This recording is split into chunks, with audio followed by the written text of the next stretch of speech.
दोन मुलाचा बाप असलेल्या एका कोच अटेंडंटने 9 वर्षाच्या चिमुकलीचा शौचालयात कोंडून अश्लील चाळे केले। ही बाब उघडकीस येताच बोगीतील प्रवाशांनी पकडून त्याला बेदम मारहाण केली।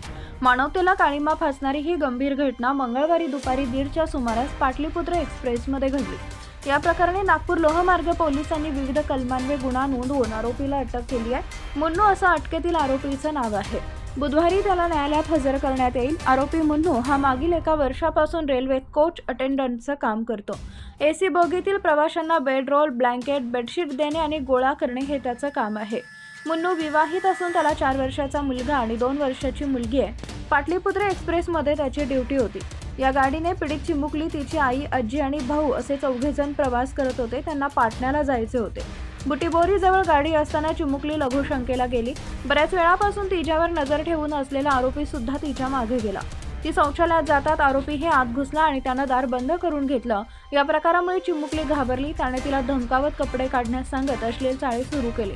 ती रडायला लागताच पैसे देऊन शांत राहण्यास सांगितलं। काही वेळानं त्याने दार उघडलं। पीडित रडत आईकडे गेली आणि घडलेला प्रकार सांगितली। आई आणि आजीने बोगीतील प्रवाशांना माहिती दिली। संतापलेल्या प्रवाशांनी आरोपीला पकडून बेदम मारहाण केली। तसेच या घटनेची माहिती रेल्वे कंट्रोल आणि हेल्पलाईनवर दिली। नागपूर स्थानकावर गाडी येण्यापूर्वीच लोहमार्ग पोलिसांचे पथक फलाट क्रमांक 1 वर तैनात झाले।